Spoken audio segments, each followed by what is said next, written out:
ওকে। তো আমরা যেখানে ছিলাম আমাদের প্রশ্ন বলা হয়েছিল যে একটি বৃত্তের সমীকরণ নির্ণয় করো, একটা বৃত্তের সমীকরণ নির্ণয় করো যেটার কেন্দ্র হচ্ছে যে 4,5, এটা হচ্ছে 4,5, যেটা ফাইভ। আরেকটা বৃত্ত দিছে যেটা x square plus y square plus 4x minus 6y minus 12 equal to 0। এটা হচ্ছে ধরেন একটা বৃত্ত, এটার কেন্দ্র দিয়ে যায় বসে। এই বৃত্তটা ক্লিয়ার নাকি ক্লিয়ার না? তো এই বৃত্তটির ইকুয়েশন লিখলাম, এখন এই বৃত্তটার কেন্দ্র কত হবে? -2,3 হবে নাকি হবে না?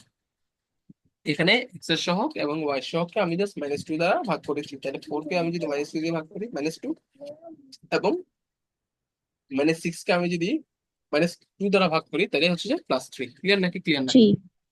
হ্যাঁ। এবং এটা স্থানাঙ্ক পাই গেছি না, তাহলে এটা -2 মাইনাস, সরি, থ্রি। +3। এখন দেখেন, হ্যাঁ। এটাই তো তার এখন বৃত্তের কেন্দ্র আমি আগে থেকে জানি যেটা হচ্ছে 4,5। আমি শুধু যেটা জানতাম না সেটা হচ্ছে কি বৃত্তের রেডিয়াস। এখন এই ব্যাসার্ধ। দুইটা বিন্দুর আমি যদি দূরত্ব বের করি তাহলে আমি আর পাবো নাকি পাবো না?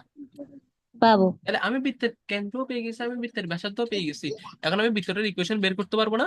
তাহলে আর এর জায়গায় কি হ্যাঁ। লিখবো? জাস্ট আর এর জায়গায় এটা লিখতে পারি না যে 4 মাইনাস সে মাইনাসে +2 হোল স্কয়ার 5 -3 হোল স্কয়ার। এটা লেখা যাবে নাকি যাবে না? তাহলে যাবে। 4 6 36, আর এদিকে হচ্ছে যে 4 36 হচ্ছে √40। √40 কে যদি লিখেন ক্যালকুলেশন করে আর এর মান হচ্ছে 2√10 আর। 2√10। হ্যাঁ। ক্লিয়ার নাকি ক্লিয়ার না? তার মানে আপনি বৃত্তের কেন্দ্র জানেন, আপনি বৃত্তের ব্যাসার্ধ জানেন, এখন বাকিটা কি করে দিতে হুম। হবে? না। না। ওকে, তাহলে আমরা নেক্সট প্রবলেমের দিকে কি যেতে পারি নাকি যেতে পারি না? পারি। ওকে, আমাকে বলছে এই বৃত্তটার ব্যাসের সমীকরণ কি করো, নির্ণয় করো না। এখানে একটা বেজার লাগাইছে নাকি বেজার লাগে না? প্রশ্নটা পড়েন তো। হ্যাঁ। প্রশ্নটা হচ্ছে কি বলছে? ব্যাসের। 12 করলাম, আচ্ছা 13 তো দেখি নাই, সরি 13টা একটু দেখি। 13তে কি বলছে ভাইয়া? এরূপ একটা বৃত্তের সমীকরণ নির্ণয় করো যেটা এই বৃত্তের সাথে এক কেন্দ্রিক এবং 2, -y 1 বিন্দু দিয়ে অতিক্রম করে। দেখেন বলছে এরূপ একটা বৃত্তের সমীকরণ যেটা একটা বৃত্তের ইকুয়েশন দিচ্ছে যেটার সাথে এক কেন্দ্রিক। এক কেন্দ্রিক মানে কি জানেন? দুইটা বৃত্তের কেন্দ্র সেম। ধরেন x square plus y square -4x plus 5y plus 9 equal to 0। +9। এই বৃত্তটা দেখতে ধরেন এরকম। কোনটা? এরকম। কিন্তু এটা। আপনাকে হ্যাঁ। যেটা বৃত্ত বের করতে বলছে, ধরেন এই বৃত্তের সেন্টার যদি হয় এটা, এই বৃত্তের যদি সেন্টার যদি হয় এটা, আপনাকে যেটা বৃত্ত বের করতে বলছে হয়তো এটা এটার ভিতরে হবে, না হলে এটা এটার না হয় বাইরে বাইরে। হবে। কোথায় হবে আমি জানি না, বাট আমি যেটা জানি সেটা হচ্ছে যে এই দুইটা বৃত্তের কেন্দ্র কিন্তু একটা। সেম। এতটুকু জানি হ্যাঁ। নাকি জানি না? তার মানে একটা জানি। বৃত্তের কেন্দ্র বলে দিছে ইনডিরেক্টলি, বলছে এটা এটার বৃত্তের কেন্দ্র। তার মানে এই বৃত্তটার কেন্দ্র সি সমান সমান কত হবে? -4 কে -2 দিয়ে ভাগ করলে 2, আর 5 কে যদি -2 টু দিয়ে ভাগ করেন কমা -5/2। -5/2। তাই নাকি তাই হ্যাঁ। না?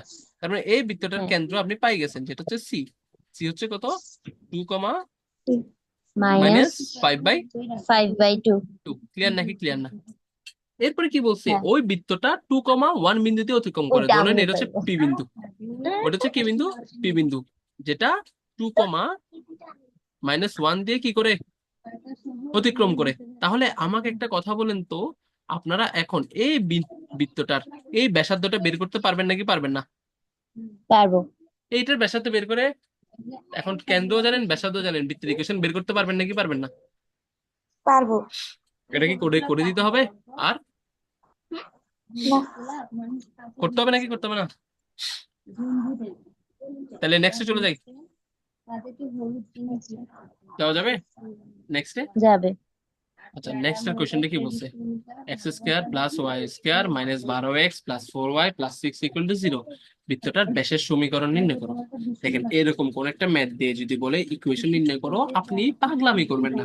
আপনি কি করবেন জানেন? না। অপশন টেস্ট টেস্ট করবেন। এসব ম্যাথ গুলো করার সহজ ইজি হয়েছে যে অপশন টেস্ট। কি টেস্ট? Option test. অপশন দেখেন টেস্ট। এই বৃত্তটার আপনি কেন্দ্রটা বের করতে পারবেন নাকি পারবেন না? এই বৃত্তটার কেন্দ্র পারবো। কত হবে? 6, সিক্স কমা -2 না? -2। তার মানে দেখেন হ্যাঁ। একটা বৃত্তের ব্যাস ডেফিনেটলি তার কেন্দ্রটাকে দিয়ে পাস করবে নাকি পাস করবে না? বৃত্তের করবে। ব্যাসটা যদি বৃত্তটা যদি, সরি, এই ব্যাসটা যদি বৃত্তের কেন্দ্র দিয়ে যদি পাস করে, তার মানে এখানে যতগুলি সমীকরণ দিছে এটা বৃত্তের কেন্দ্র মানটা আমি যদি ওখানে যদি বসাই, ওই ইকুয়েশনটাকে সিদ্ধ করবে নাকি সিদ্ধ করবে না? করবে। সিদ্ধ করবে। যেমন দেখেন প্রথমটার ক্ষেত্রে আপনি এক্স এর জায়গায় যদি 6 বসান এবং ওয়াই এর জায়গায় যদি -2 বসান, তাহলে 6 প্লাস এ মাইনাসের -2, তাহলে 6 - 2 সমান সমান কত? 4 না? হ্যাঁ। আর এটা 4 সমান সমান কি 0 হবে? না, তাহলে এটা অপশন ঠিক না ভুল? হবে না, হবে না। ভুল। এরপর বলছে x equal to y, x equal to y মানে কত? 6 ইকুয়াল টু -2 না? 6 ইকুয়াল টু হ্যাঁ, -2 কি পসিবল নাকি পসিবল না? পসিবল না, এটাও হবে বাদ। না। এরপর থার্ড অপশন আসি। থার্ড অপশনটা কি, সরি থার্ড অপশনের আগে ফোর্থ অপশন আসে। ফোর্থ অপশনে কি বলছে? 3x plus 2y equal to 0। 3x, হুম, 3 এর জায়গায় 6 গুণ করলেন 3 6 18 প্লাস 18 2 ইন্টু -2 মানে কত? -4 না? তাহলে 18 -4। 4, 18 -4 মানে কত? প্লাস 14 না? 14 ইকুয়াল টু কি কখনো হ্যাঁ, 0 হইতে পারে? না, এটাও বাদ। হবে না। এখন অপশন নাম্বার 3টা দেখি। তাহলে x এর জায়গায় 6 বসান আর y এর জায়গায় যদি -2 বসান, তাহলে 6 প্লাস 3 ইন্টু -2 না? হ্যাঁ, 3 ইন্টু -2 মানে কত? -6। এটা কত? -6। কত -6 না? তাহলে 6 - 6 দ্যাট ইজ কত? হ্যাঁ, 0। 0 না? কি 0 না? হ্যাঁ, তাহলে আমরা অপশন টেস্ট করে আনসার পেয়েছি কি? আমার কোনটা ঠিক? 3 নাম্বার। 3 নাম্বারটা। x plus 3y equal to কত? 0 নাকি 0 না? বুঝতে পারছি? হ্যাঁ, এরপরে এরপরে যাই, এরপর অপশনে যাই। এরপর অপশনটা কি বলছে, বা এরপর প্রশ্নটা কি বলছে? বলছে কি 154 বর্গ একক ক্ষেত্রফল ক্ষেত্রফল। বিশিষ্ট। তার মানে এখানে আর যাই দেবে দিক না কেন, আমাকে আগে কার মান বলে দিছে? বৃত্তের ক্ষেত্রফল বলছে নাকি বলে নাই? ক্ষেত্রফল। দেখেন বৃত্তের হ্যাঁ, ক্ষেত্রফল বললে ইনডিরেক্টলি আমাকে কার মান বলছে? বৃত্তের রেডিয়াসের মান বলছে না, আর এর মান বলছে না, ব্যাসার্ধের মান হ্যাঁ, বলছে না? কেমনে? হ্যাঁ। আমি লিখতে পারি কি, pi r pi r square square equal to is equal to 154। 154। তাহলে এখান থেকে হ্যাঁ, ক্যালকুলেশন করে আপনারা কি লক্ষ্মী মেয়ের মতো আমাকে আর এর মানটা বের করতে পারবেন নাকি পারবেন না? পারবো। দেখে আর এর মানটা কত আসে বলেন তো? একা একা যাইতেও পারবে না, আসতেও পারবে না।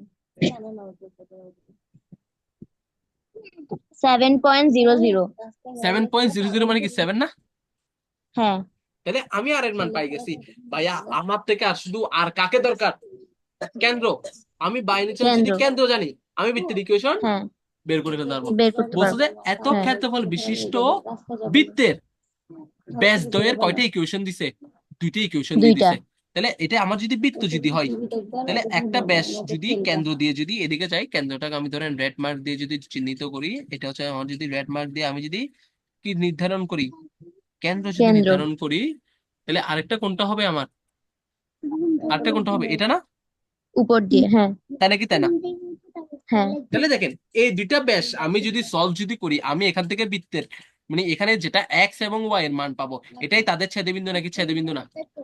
হ্যাঁ, দেখেন এক্স এবং ওয়াই এই দুইটার একটা ছেদবিন্দুই কি বৃত্তের বৃত্ত না? সরি বৃত্তের কেন্দ্র হ্যাঁ, না? কেন্দ্র। ব্যাস দুইটার ছেদবিন্দুই কি বৃত্তের কেন্দ্র নাকি কেন্দ্র না? হ্যাঁ, এখন আপনাদের কাছে ক্যালকুলেটর আছে হোপফুলি সবার কাছে। হ্যাঁ। এখান থেকে আপনারা আমাকে বলেন তো, এক্স এবং ওয়াই যদি সলভ যদি করেন, এক্স এবং ওয়াই এর মান কত পান? বৃত্তের কেন্দ্র এইচ কমা কে কত পাই? 1 - 1। বাবাজি করে বলছে, সব talent. 1 minus minus one. 1, minus তাই নাকি ওয়ান। তাই না? হ্যাঁ, তাহলে এটা কি হ্যাঁ, আমার -g কমা -f এর ভ্যালু না? h কমা কে মানে কি -g কমা -f এর ভ্যালু না? হ্যাঁ। তাহলে এখানে ভাই বাকিগুলো করে দিতে হবে। আমি না, বৃত্তের কেন্দ্র বলে দিচ্ছি, ব্যাসার্ধ বলে দিচ্ছি, এখানে অপশন টেস্ট গুলো কি করতে পারবেন? আপনারা পারবেন নাকি পারবেন না? পারবো, পারবো। পারবেন নাকি পারবেন না? ওকে। হুম। অক্ষদ্বয় হতে ছেদকৃত অংশ। আচ্ছা, এটা নেক্সট ক্লাস থেকে শুরু করি। আজকে যতটুকু পর্যন্ত পড়েছে অতটুকু পর্যন্ত বোঝা গেছে। জি। তো অতটুকু পর্যন্তই আপনাদের কি থাকবে, কাজ থাকবে। ঠিক আছে? আচ্ছা। ঠিক আছে তাহলে everyone, thank you so much, that's for today. আসসালামু আলাইকুম। নমস্কার, আসসালামু আলাইকুম।